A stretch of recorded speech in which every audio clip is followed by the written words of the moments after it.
we're going to have our discussion on the fundamentals of fluid flow. Now we're going to talk about continuity of flow.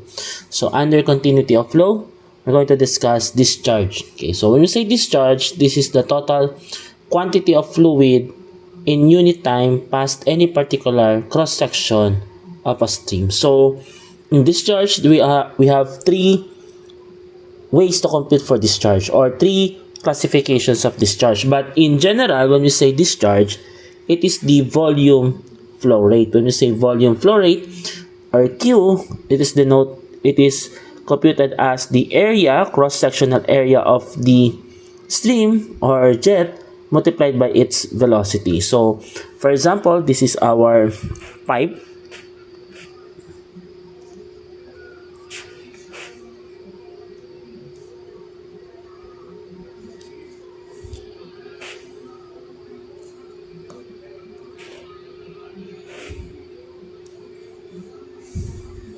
So this is our pipe with cross-sectional area. So we could assess that for the cross-sectional area. Let's say 1, 1. Okay. So for the cross-sectional area, for example, this is your pipe. Okay. So it has a cross-sectional area A. Okay. And then if there's a flowing velocity, okay, that enters the system, so let's say Q, discharge, and this is Q. So you have the velocity, okay, that passes through this point or in this section of your pipe. So that is the volume flow rate. So on the other hand, there are what we call the mass flow rate. Okay, mass flow rate is the product of the density multiplied by the volume flow rate. So by the way, so for the volume flow rate, so Q is equal to area times the velocity. So this is your cross-sectional area. Okay. So, and the velocity. So, this is equal to the area. So, square units, let's say square meter, multiplied by the meter per second velocity. So, the unit is cubic units of dimension or volume over the time. So, we could say also that Q is equal to the volume of the stream over the time it travels. So, that's why in our discussion of fundamentals of fluid flow, we assess not just the dimension of 2D but in 3D because there's a volume involved. Okay, in this case, that's why it's also called the volume flow rate or discharge, because it pertains to the volume of the fluid that travels to a particular period of time. Okay, so in mass flow rate, on the other hand, so mass flow rate is equal to the density multiplied by the volume flow rate. So if we use the unit, okay, so mass flow rate is equal to density is mass over volume, so mass over the volume multiplied by Q or volume flow rate, that is volume over time. So cancelling out volume, it will have mass per unit time. So that is mass flow rate. So from the term itself, flow rate per unit time. Okay, and then we have the weight flow rate. From the term itself, weight. So when say weight flow rate, weight is equal to the gamma or unit weight multiplied by the discharge or volume flow rate. So weight flow rate is equal to, so if it is in mass over volume, so this is the weight over volume, so multiplied by volume over time for discharge or volume flow rate is equal to weight over time. Okay, that's why it's called volume flow rate. Okay, so that's it for our discharge. Now let's talk about continuity of flow. So for steady flow, so we've discussed on the classification of flow based on space and time, what we call the steady flow.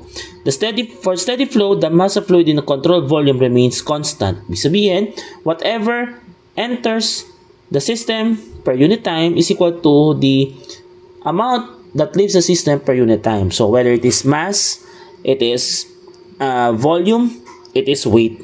So constant. Kaya nga nakalagay dito, for compressible, since we are dealing with the mass and the weight, so you see here that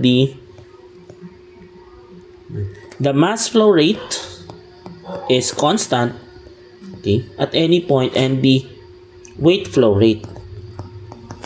Okay, so that is for compressible fluid. Why? Because we are dealing with the density and the unit weight of the material. So while in the incompressible fluid, which we use most of the time because of its properties, incompressible, we know in fluid mechanics or in fluid statics or in the properties of fluid that we are dealing with incompressible fluid. Okay, so that's why we use this, and we know that A times V is the volume flow rate. So nasaan yan sa illustration? For example, so let's say this is your pipe, okay, or let's say we have different cross section of the pipe, okay. Yeah. So whatever it is, let's say for example this 0.1 and 0.2. So analyzing the section of your pipe, so let's say you have this in 0.1 you have discharge at 0.1, or let's say this is your discharge that enters the system, so this is your discharge that leaves the system. So Q sub 1, okay, by continuity of flow is equal to Q sub 2. So however, so since they have different, of course, possible dimension of the cross-sectional area, and they have different possible velocity, so we have this A sub 1, V sub 1 is equal to A sub 2, V sub 2. Now, if there's another point in the system, let's say 0.3 here, so they will have the same discharge. So this is equal to A sub 3, V sub 3, and that is a constant value. Again, by continuity of flow, whatever enters the system, okay, is the same amount that will leave the system. Okay, so that is for continuity of flow. So for us to understand this fully, let's answer some sample problems. So let's take this sample problem number 1.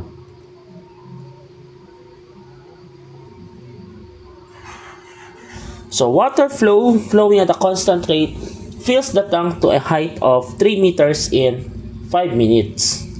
If the tank has a width of 1.5 meters, determine the average velocity of the flow from 0.2 meter diameter pipe at A. So this is your illustration. Okay. So also determine the mass flow rate and the weight flow rate. Use gamma, or density of water, 20 degrees Celsius equal to 998 kilogram per cubic meter. So let's analyze first the given problem. So we have the height of the tank. Okay, so the height of the tank is 3 meters. So it will be filled, okay, at time equal to 5 minutes. Okay.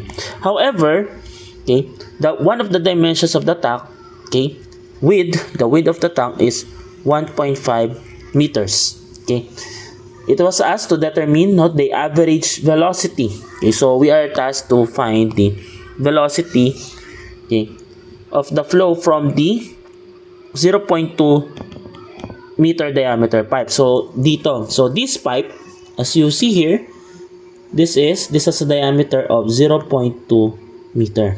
Okay, tinatanong lang sa atin ano yung average velocity. So first, let's compute for the possible volume of the fluid that will go to the tank. So we know by continuity, so by continuity of flow, or we also call it continuity equation, since we know that whatever amount enter the system will leave the system.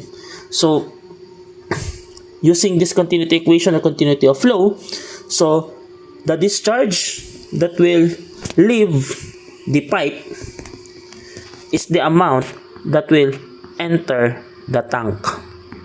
Okay, so first let's analyze for the tank.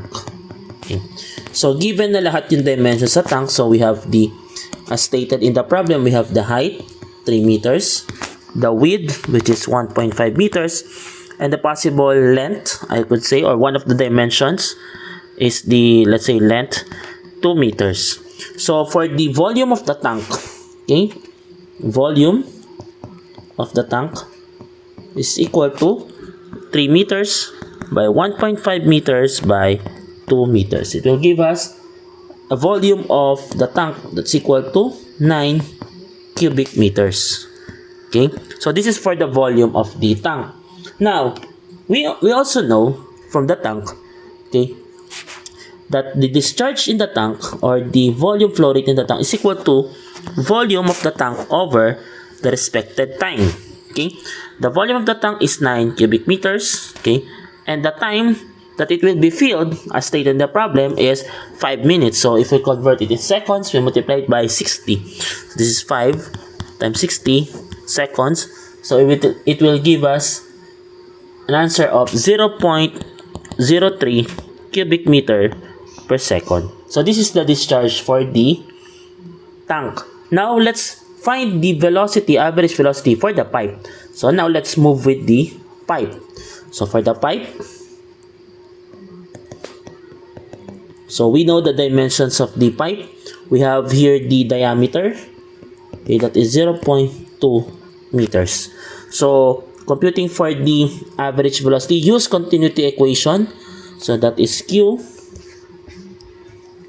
for the pipe, that is equal to Q of the tank. So that's also equal to area of the pipe times the velocity average for the pipe. So this is equal to 0.03 cubic meter per second is equal to pi multiplied by 0.2 squared over 4 times the average velocity.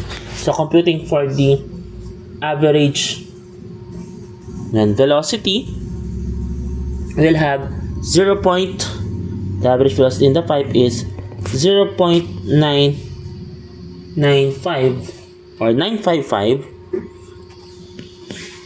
cubic or meter per second. So that is for the velocity of the fluid in the pipe, which is a 0.2 meter diameter pipe. Okay, so that's for the answer for sample problem number 1. Okay, so now let's proceed with sample problem number 2. Okay, so in sample problem number 2, water flows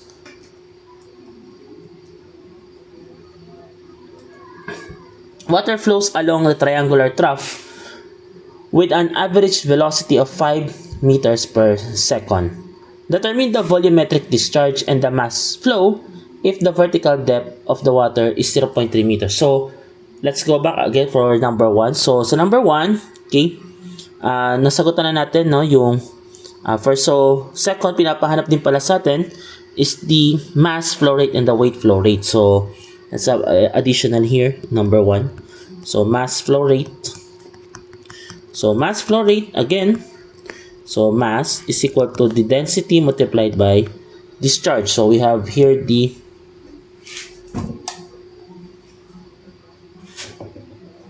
density of the fluid, that is 998 kilogram per cubic meter. Yan. Multiplied by, ano yung discharge natin? 0.03. Yan. Cubic meter per second.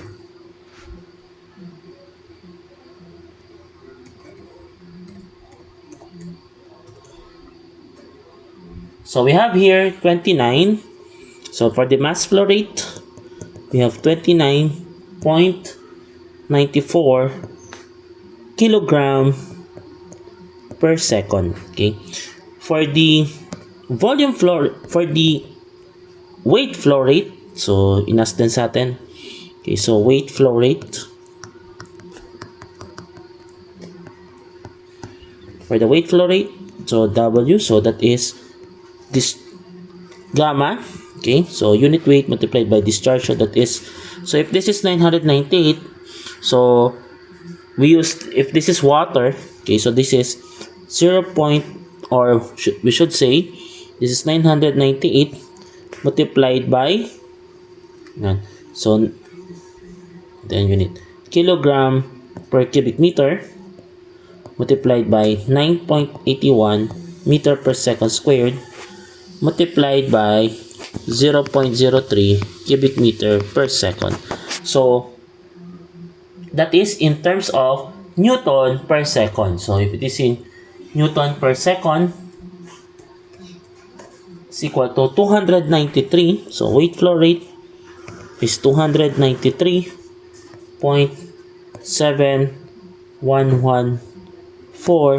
Newton per second. Okay, so that is for the weight flow rate. Okay, so that is for our answer. So we have the discharge or average velocity, the mass flow rate, and the weight flow rate. Okay, so now let's proceed now for sample problem number 2. So water flows along a triangular trough, okay, with an average velocity of 5 meters per second. So determine the volumetric discharge and the mass flow if the vertical depth of the water is 0.3 meters. So, medyo tricky itong question na to since the trough is inclined 30 degrees with the horizontal. So, if we're going to draw this one with front elevation and side elevation, okay? So, let's first draw this in front elevation. Okay? Or yung harap, no? So, saan ba yung front na tinutukoy natin dyan? Ito. So, yan, yung naka-triangular. So, if we're going to draw the front elevation of the trough, so, nakaganito siya, okay? Then, yung height ng water natin, okay? So, it states here that the vertical depth of the water is 0.3 meters. So, itong height na to, so, yeah, let's analyze. This is 0.3 meters. Yan. Okay? 0.3 meters. So, since 60 degrees, so, medyo palakin na lang natin. Okay? Yan. Palakin natin. Okay.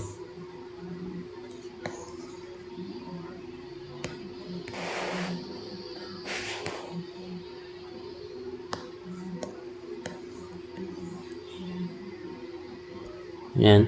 So, this is 0.3 meters. Okay.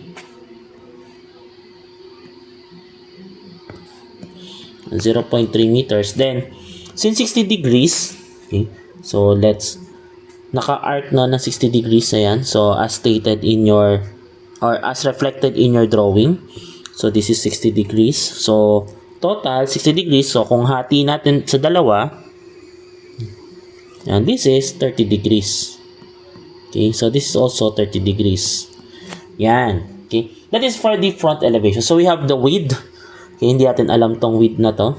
So, ano pa to sa atin? Unknown. So we have the width of the tank, which is an unknown value for now. Okay, so next, let's proceed with the side elevation. Okay, yung nakikita natin na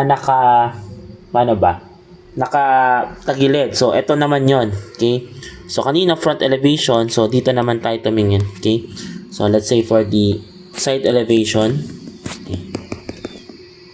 And para mas madali natin ma-visualize.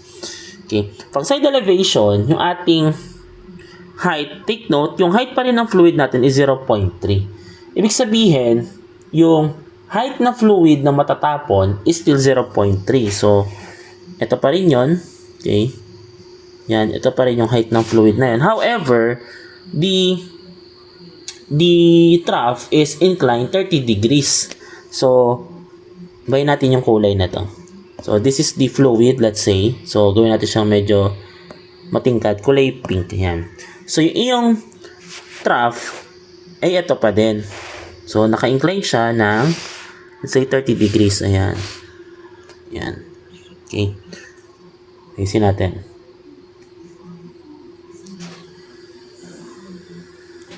Okay.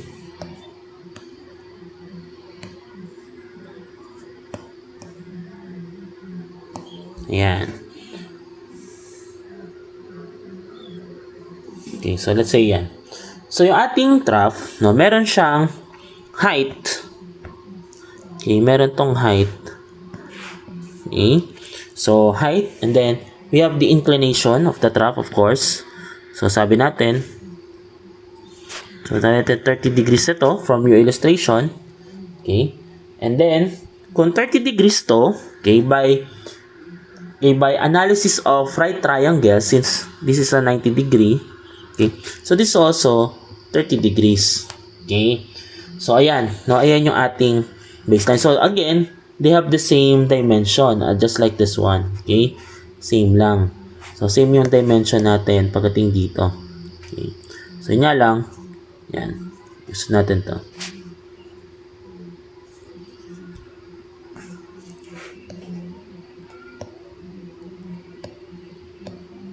Yan. So, pares lang silang 0.3 meters. Okay. Dahil nga, yung projection niya ng vertical height. Take note, the 0.3 meters as stated in your problem is the vertical depth of the water. So, vertical depth, yun yung 0.3. So, i-note natin. So, 0.3 meters is the vertical depth, okay, of the water. So, ibig sabihin, kahit naka-incline yung inyong trough, no, as illustrated here, so, naka-vertical pa rin yung inyong water ng 0.3 meters. Okay? So, now, paano natin makakompute yung ating average, or should I say discharge? So, for computing for the discharge, no, we have to find first, okay, the value of the width of the triangular trough. So, paano natin malalaman yung width ng triangular trough? So easy, no? So, meron tayong we have here, no, a right triangle. Nakikita nyo ba? So, meron tayong one of the legs is W over 2 and the other height is 0.3 meters. So, for the width of the trough, so isa-isa natin yung calculation. So, first, okay, dito na lang. So, let's compute first for the width of the trough. Okay. Or triangular trough, yan. Okay. So, using the right triangle na nakikita natin, so i-redraw ko dito para medyo maging ano tayo. So, this is W over 2. So, this is the 30 degrees and this is your 0.3 meters. So, by consideration of the triangle, right triangle, so that is tangent 30 is equal to opposite W over 2 over 0.3 yan meters. So, for computing for W, so this will become W over 2 is equal to 0.3 meters tangent 30 degrees. So, W here is equal to 2 multiplied by 0.3 meters tangent 30 degrees. Okay? Or, it will give us a value ng W na equal sa 0.3464 meters. So, yun yung width ng ating triangular trough. Ayan. So, now, the next problem is, what will be the cross-sectional area? So, that's the next problem. So, but first, let's compute for the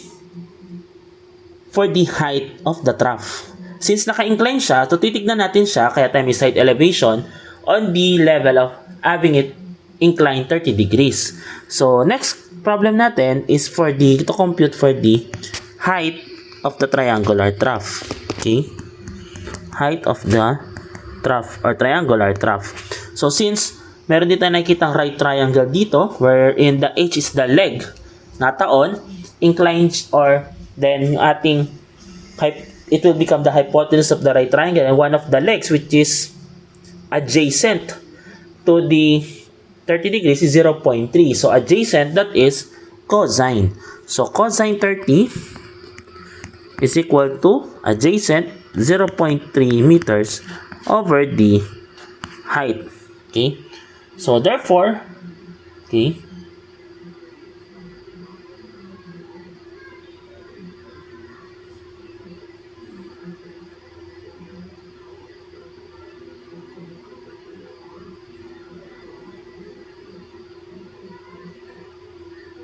ay baliktad, no? Yung ating palang leg pabaliktad. So, yung h natin, okay, yun yung ating 0. Okay, this is h over 0.3. Bakit nangyaring ganon, sir? Okay, bakit ganon? So, kino-consider din pala natin yung height, no? So, ito, kulang kasi yung sa drawing natin. So, ito, extended yan dito, papunta dito. Yan. So, yung height natin na 0.3 hanggang dito. Okay, kinulang tayo ng drawing. So, kasi nga, hanggang dito yon, sakto siya. Yan. Hanggang dyan dapat. Okay. Yan yung 0.3. Yan yung 0.3, yan yung hypotenuse mo. Okay. So, that is 0.3 meters. So, right triangle. So, this become h is equal to 0.3 meters. Tama ba? Kasi matatapon no? Matatapon. Ayan. So, 0.3 meters cosine 30. So, that is h natin. In 4 decimal place is 0.2598 meters. So, meron na tayong height. Meron na tayong width. So, by analysis, pwede na natin gamitan to ng area ng triangle. So, for the area, cross-sectional area, gawin natin purple. So, cross-sectional area of the trough, area of triangular trough. For the cross-sectional area, that is equal to A is equal to 1/2 base times height. So, area, that is 1/2. So, base is the width. So, 0.3464 or 64 meters multiplied by the width or the height, 0.2598 meters. So, it will give us, okay, so solve na natin.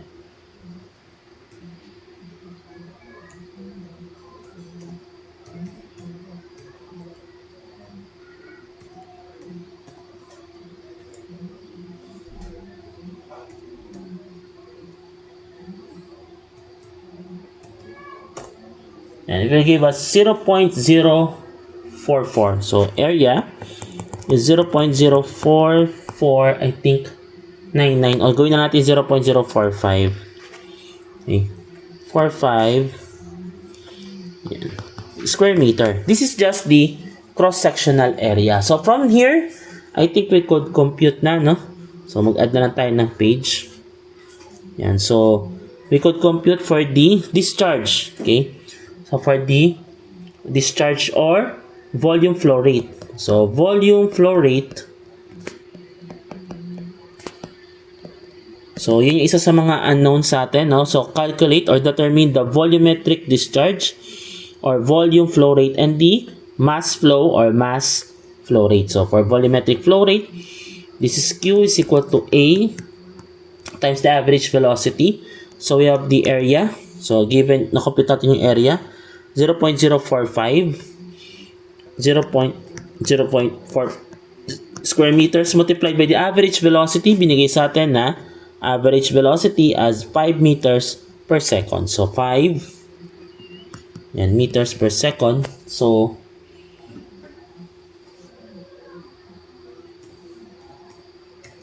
yan. So, 0.045 times 5, that is, kung pinindot nyo sa calcul nyo, 9 over 40, or that is 0.225. Okay?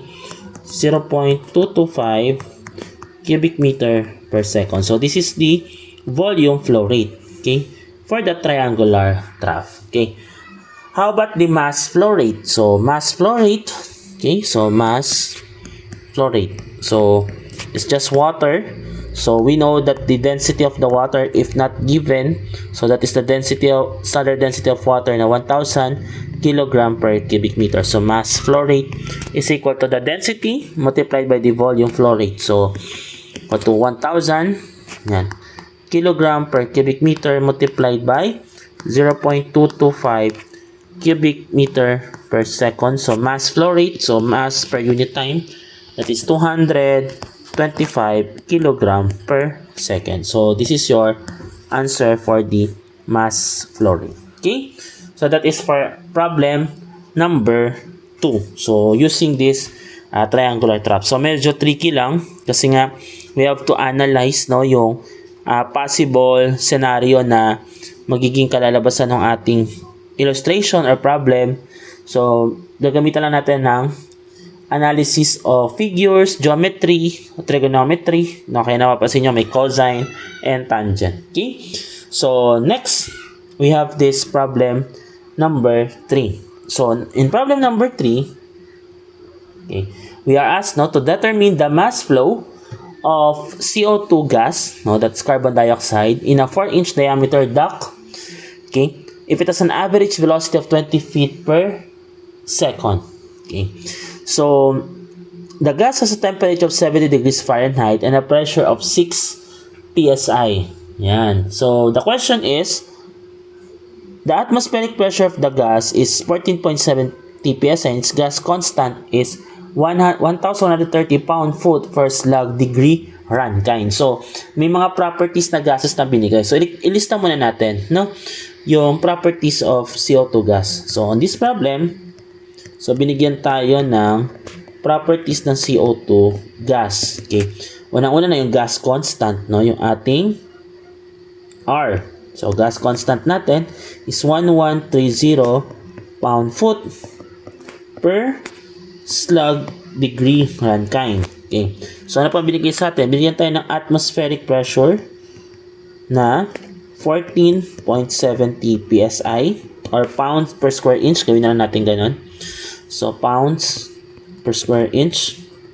We have the pressure at a given 70 degrees Fahrenheit. Ano kaya yung pressure na tinutukoy doon? That is, since binigyan tayo ng temperature, we know that temperature is measured. So, therefore, that 6 psi na nakikita nyo is a gauge pressure kasi mineasure siya diba? So, P gauge is equal to 6 pounds per square inches.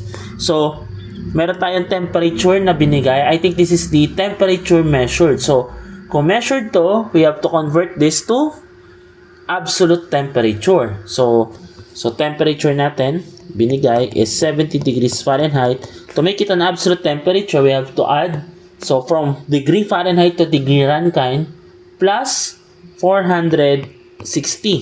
So, ilan na to? That is 530 degree Rankine. Now, if you are critical, baka kayo na tawag dito? Masyado kayong crucial sa pag-convert. Okay? So, para madagdagan, para sakto, kung gusto ninyo, etong 460, baka lang kasi familiar kayo, baka sa iba, they have it 460.67 para sakto.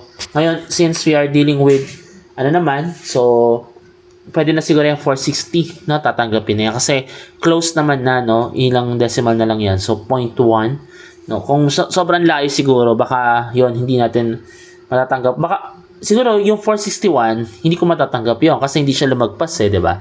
So 460, 460. Pwede na yon kasi nasa baba. Pag 461, medyo tagilid tayo kasi magpa-fluctuate yung temperature, Tama ba? Masyadong malaki na yon. From 460, 1 degree Rankine difference, May may factor yan. Okay? So, balik tayo sa problem. So, gamitin na lang natin yung 530. So, ano ba ang reason? Bakit natin kinukuha lahat ng yan? Since binigyan tayo ng properties ng gas, ibig sabihin, we will use the ideal gas law or ideal gas equation. So, using ideal gas equation, kung natatandaan pa ninyo, so, P is equal to rho RT. So, meron tayong mga pressure. So, P here, if you still remember, this P indicated here is the absolute pressure. Okay. And we know, to compute for the absolute pressure, or P absolute, so P absolute, that is equal to P atmospheric plus P gauge, or P gauge plus P atmospheric. So, in this case, mukhang ang wala sa atin dahil meron na tayong density, binigyan tayo ng density. Ano ba yung na to? Binigay sa atin. Wala tayong density, meron lang tayong gas constant and temperature. So, ang hinahanap sa atin ngayon ay density. So, for density, that is P over RT. Okay? So, ayan yung ating equation. So, ngayon, we have to find out for the density. So, density is equal to, ano yung pressure natin? Sum of the gauge and atmospheric. That is 14.7. Okay. 14.7 plus 6. Take note, this is pound per square inch. So, since naka-pounds per square inch pa siya, okay, kailangan ma-convert natin to into feet. Okay? So, multiply natin to ng yung 12 inches squared 1. Yan. Okay? So, yan. Okay. Then, makakompute na natin yung pressure. So, dito sa baba, since naka pounds per square foot na to, so ang ating gas constant ay naka pound foot per slug degree Rankine. So this is 1130 pound foot over slug degree Rankine multiplied by the temperature. So I think pwede na, no? Pwede natin gawin na ba? So this is 530 degree Rankine. So ang ating density na makakompute, okay, is in terms of slug per cubic foot. So, approximately the answer is 0.00497 slug per cubic foot. Okay? So, that is for the density. So, ang tinatanong sa atin is the mass flow rate. So, pwede na natin siya idiretso. So, mass flow rate. Mass flow or mass flow rate. M is equal to this density over multiplied by discharge. So this is equal to density multiplied by the area times the average velocity. Now, given ba lahat yung given by ating velocity? Given average velocity is 20 feet per second. Area, binigyan tayo 4 inches. So makakompute na natin to. So diameter 4 inches. This is 0.004977 slug per cubic foot. Yan. So, kung naka-cubic foot to, dapat yung area mo ay naka-feet squared. So, that is, kung kukumpitin natin yung area, so, kung 4 inches, so, gawin natin radius 2 inches, so, pi r squared, pi, times 2 inches, pero naka-squared, pero dapat ma-convert to 2 feet. So, di-divide natin ng 12 na naka okay, 12 inches yan inches naka squared para ito feet squared yan. Okay, then multiply natin sa velocity na ano yung given sa atin 20 feet per second yan. So yan na, kompleto na yung ating solution. Check natin kung makakancel mga units. So ito mawawala, okay, squared. Okay, so may iwan, ito mawawala yung dalawa, okay, plus isa. Yan, ito rin. Ay. Then ito. So may iwan na lang slug per second. The answer for the mass flow rate in slug per second is yan. Gawin natin scientific notation na lang. 8.69 times 10 to the negative 3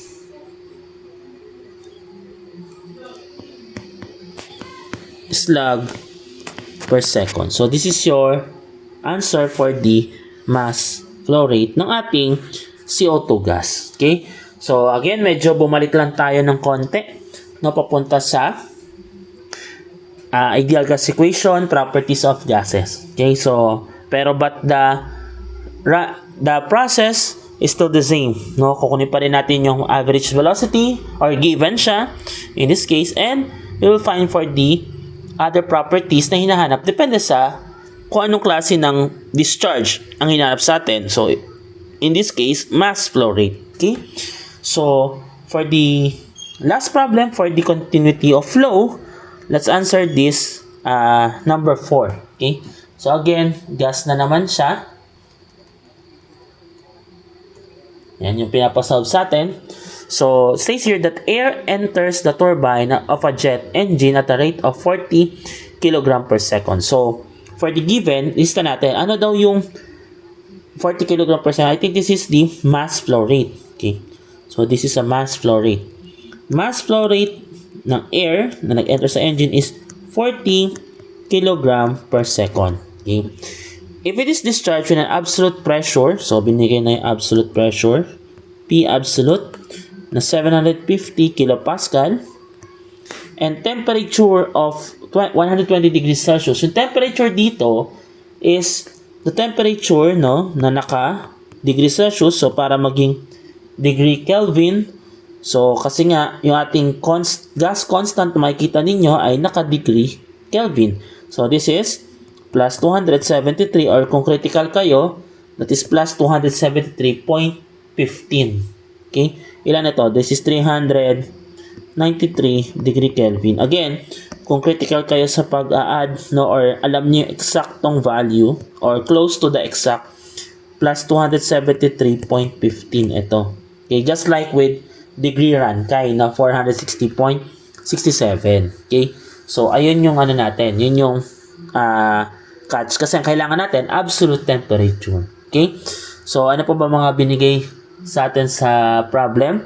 So, determine its average velocity. So, pinapahanap lang sa atin is average velocity at the exit. So, alam natin na yung velocity pwede magbago, pero the discharge itself or the mass flow rate, whatever enters the system will leave the system. So, binigyan tayo ng exit diameter, dito nakalagay 0.3 meters. So, kailangan nating makompute muna, no, from the formula ng ating ideal gas equation for our solution. Gamitan na natin to ng ideal gas equation. So, that is P is equal to rho RT. So, yung pressure natin is 750 kilopascal times 10 cube para maging Newton per square meter or Pascal equals sa density. So, meron ba tayong binigay na density? Wala. Yun yung hinahanap natin. So, density multiplied by R. Binigyan tayo ng gas constant na 287 joule per kilogram degree Kelvin multiplied by the temperature na 273, or should I say 393 degree Kelvin. Yan. So, let's compute for the density.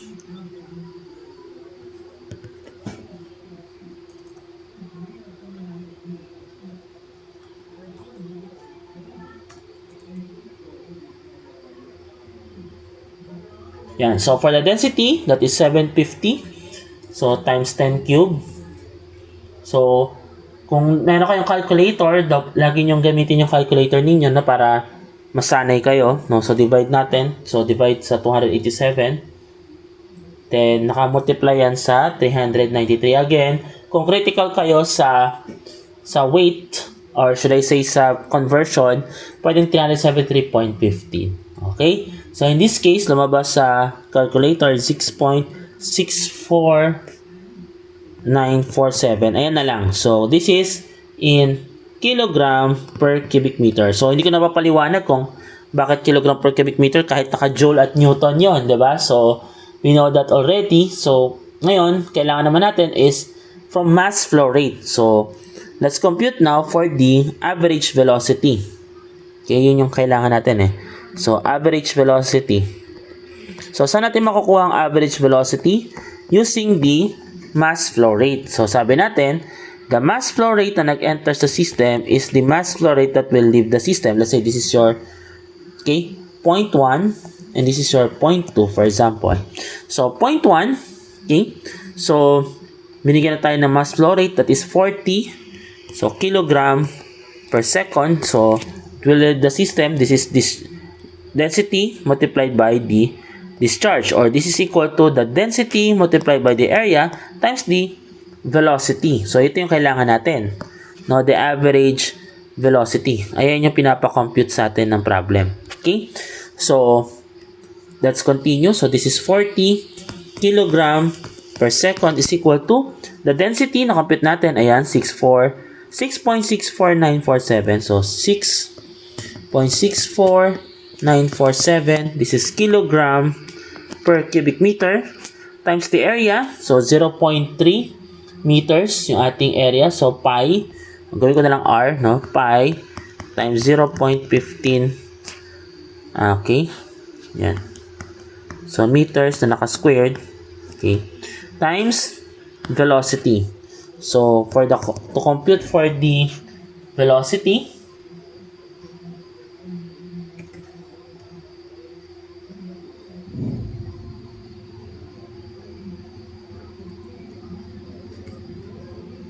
yan. So pwede nyo gamitin ng buo yung ano niyo, na compute niyo sa calculator na density para hindi kayo nag-round off or round up. So it will give us the value of the velocity na 85.102 yan, meter per second. So ito na yung ating value ng velocity sa ating problem. So ayan yun, no, yung velocity na tinatanong dun sa problem number 4. Okay, that is for the problem number 4 under the continuity of flow. Okay, so which is having the discharge and the other related factors such as the density and weight correspond to the mass flow rate and weight flow rate consecutively.